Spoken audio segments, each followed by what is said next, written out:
Hey everybody, it's Candy, aka Brown Eyed Girl 69. How y'all doing today? Well, today is Friday, April 18th. Today has been my 8th day since my surgery. I had my surgery a week ago on April 10th. I got home on April 11th, and I am going to say now, after 8 days has gone by, and how I'm feeling in comparison to how I was feeling after I got home. I'm feeling so much better. The first few days was pretty rough. Honestly, I slept a lot, but at the same time, I wanted to be sitting up and be on my social media too. I think a part of me felt like I was going to be missing out on something if I wasn't on social media. But after sitting up for a while, I would get tired, because it was putting pressure on my stomach. So I'd go lay back down. In the beginning, I was sleeping I would take a nap during the afternoon, somewhere between 1 and 5. And then I would usually sleep from 9 o'clock at night until about 9 or 10 o'clock at night until about 6 or 7 in the morning. Now I'm more on I went to bed last night at 3 o'clock in the morning, and I was up by 10:30 this morning. So I got my rest, but I didn't take a nap yesterday. I haven't had a nap in a couple of days. There were a couple of times where I felt like I was having a anxiety/panic attack.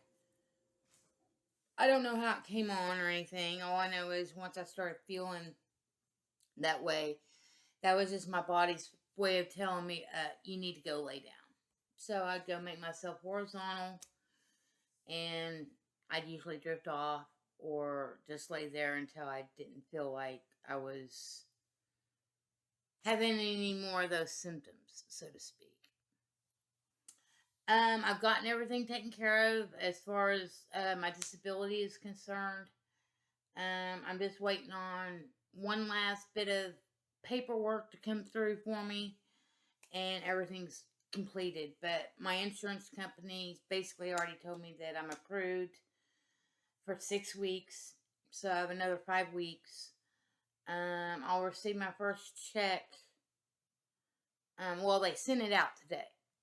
Unfortunately, they don't have direct deposit. I wish they had direct deposit. It makes my life so much easier. So they're going to be actually mailing me physical checks. So they're going to mail it out today, but I won't get it until early part next week. And that's how it's going to go for 6 weeks. So I'm going to have these checks. So I'm probably going to either A, try to open me up some small savings account with some of that money. Just so I have a bank to cash physical checks if I need them. If I need it, Or I sign my checks and my mom goes to her bank, deposits into her account, and gives me cash for it. Those are basically going to be my two options. But all my bills are paid for the month of April. My next bill that's due is going to be my rent on May 1st. And right now, even with the money that I've had come in with my vacation and regular pay and all that, I am basically strapped. I don't have any extra money just to go blow, Because basically what I want to try to do is I do want to try to cover all my bills on my own, even if I am off work.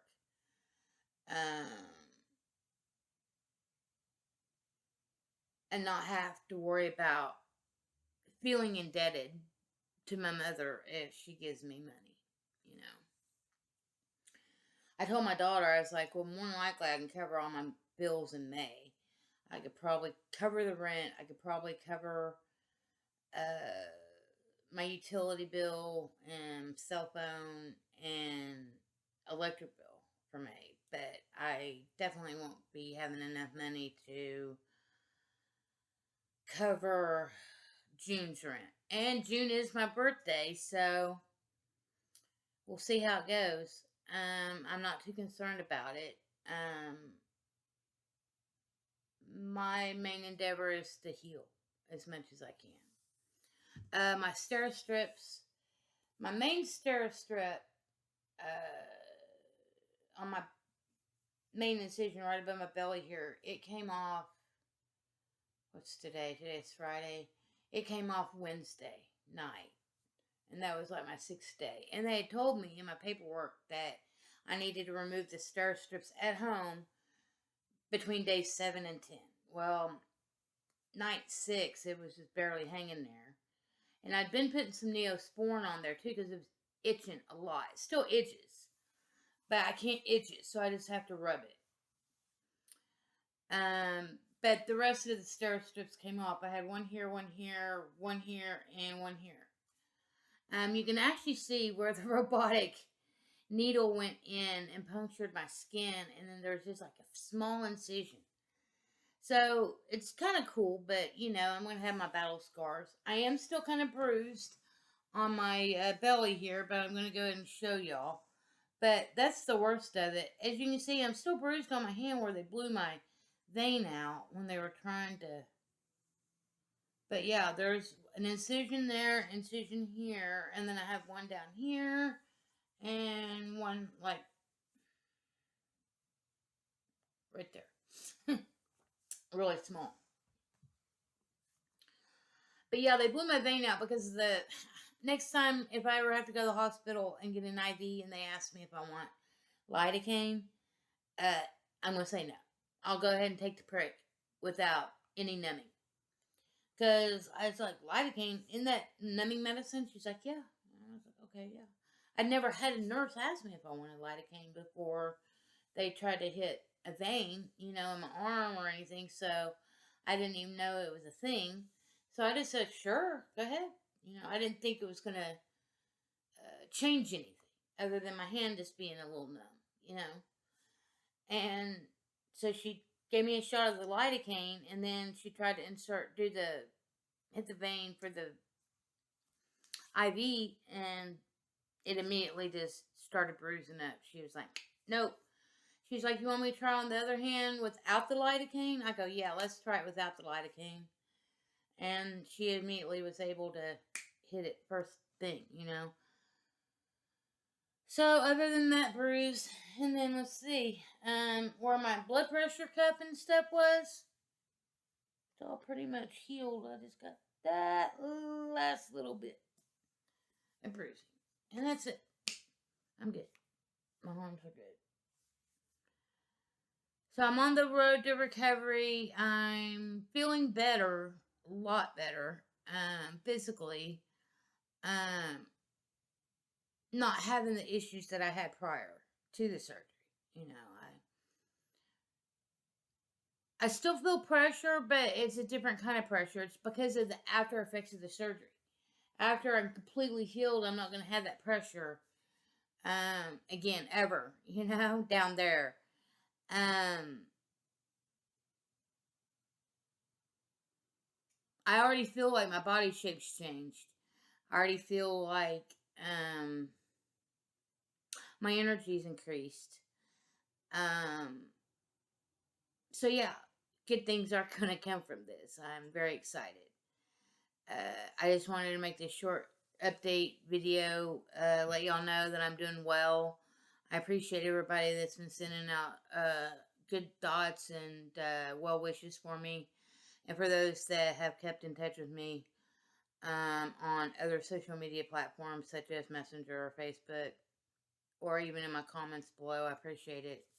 But I've been spending a lot more time over on Facebook and in my Messenger than I really have been here. I have been spending time here on YouTube, but just not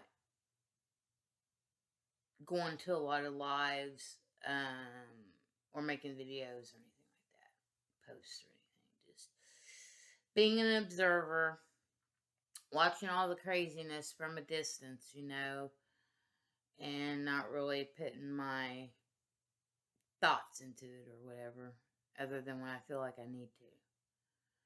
But yeah, everything that they've been showing us here lately on the social media, it's crazy. It is totally crazy. Oh, there it is. There's the time I wanted to See how long I've been rambling here.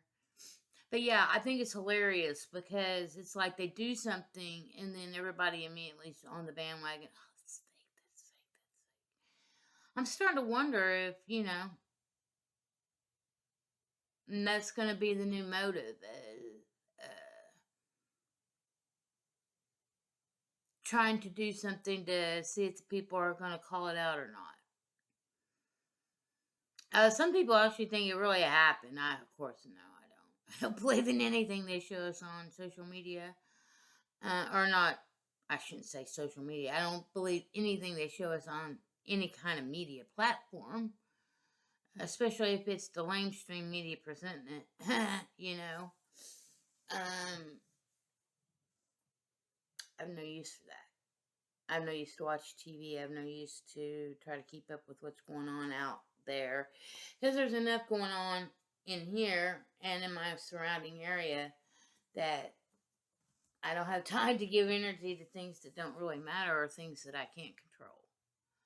But I am an observer. Let's just put it that way. I'm an observer, and if I feel like I need to give my opinion, I will. But more than likely, if it's something like the Katy Perry thing, or if it has anything to do with sports or politics or anything like that, more than likely I'm not going to say anything. But I will say this. Supposedly, Trump's trying to deport people to this El Salvadorian prison. More of a high security concentration camp. All these, I see people post on social platforms. Oh, don't you think this is a good thing that Trump's going to deport all these people? Well, from what I understand, he's eventually going to start deporting just natural born American citizens if they don't agree to his policies or bow down to his policies, or if they speak out against his policies, or if they speak out against something that we're being told we shouldn't speak out against. It's like taking away our freedom of speech. People are going to be afraid to talk about anything or share any information or speak the truth because they might be taken to the gulag, so to speak. From what I see now, it's starting to remind me of Germany, mid 30s, late 30s, early 40s. That's all I'm going to say on that subject matter. Well, I got y'all here. I got me some of that pistachio runts, and I got White Widow. I've been smoking the pistachio runts because it seems like the 2 or 3 times I smoked the White Widow, since it's a full sativa, that's when my panic anxiety attacks occurred. So I'm starting to believe that my body chemistry's changed to the point where I only want to smoke hybrids or indicas. Because mentally, if I smoke a full-on sativa, man, my mind's racing, got all sorts of thoughts going in and out of it, And I just don't need that kind of pressure, I guess, It's been 15 minutes. Oh, another thing is I got me a couple of new nightgowns. The one I have with the stars and the moon. Then I have another one that has doggies on it, and then I got this one. My daughter also has this one. I bought my daughter one, and she told me last night that nightgown's so comfortable. I'm like, I know, girl, isn't it? See, and it's got pockets, and it's just like more of a house kind of coat. But like me, I got shorts on underneath, so if I really wanted to wear this out in public, it wouldn't be that big of a deal.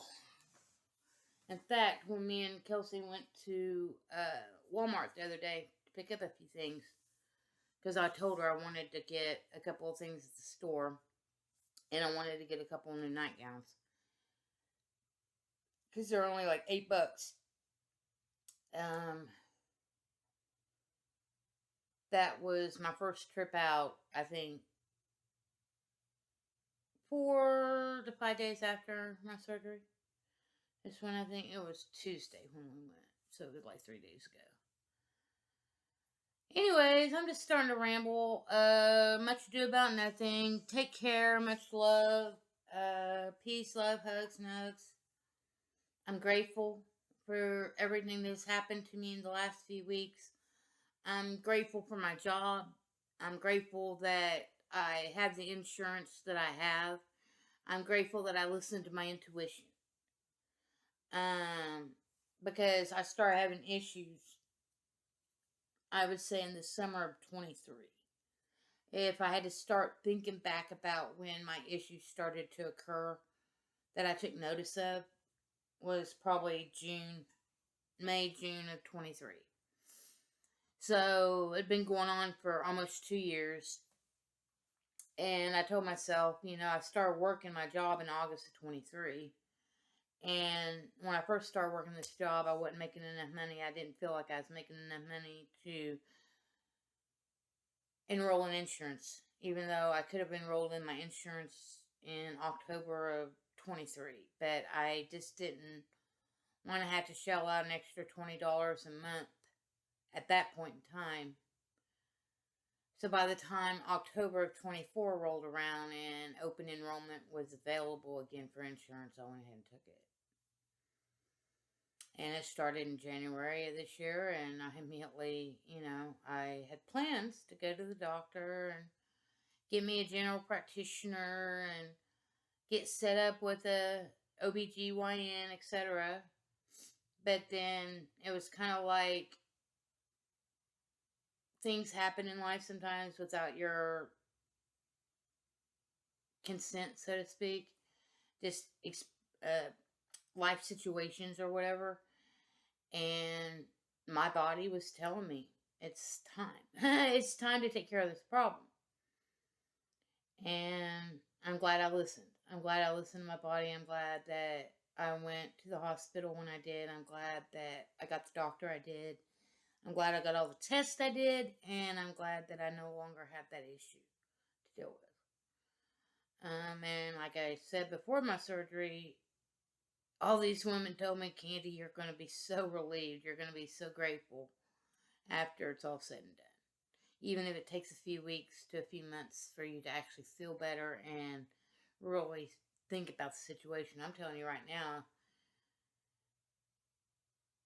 I've even been out over just a little over a week, and I'm already glad I made the choices I made. So I am grateful that I had that ability, and I'm grateful that I work for a company that has decent benefits, like the fact that I could take off for up to 12 weeks a year for family medical emergencies or whatever, like my surgery, or if, say, for instance, having a baby, you can take, maternity leave and they'll pay you for it,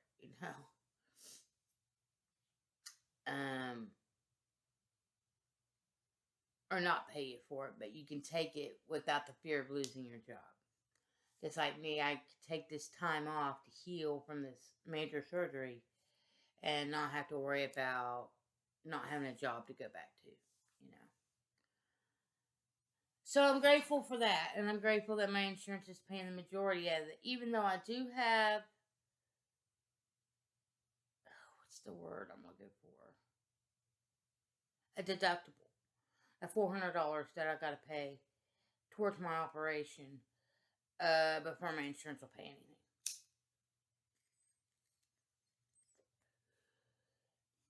I don't know where I'm going to have that extra $400 come from, but like I said, I live life one day at a time, and life seems to take care of itself, however that is, And I will make it through somehow, some way.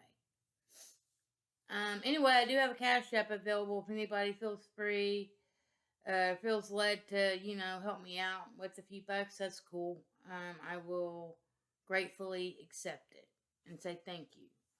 for your thought processes of wanting to help me out. Even if it's just a few bucks, hey, doesn't matter. It will be put to use somehow, some way in my recovery efforts. Anyways, everybody, peace, love, hugs, and hugs, and until the next time, I'm out.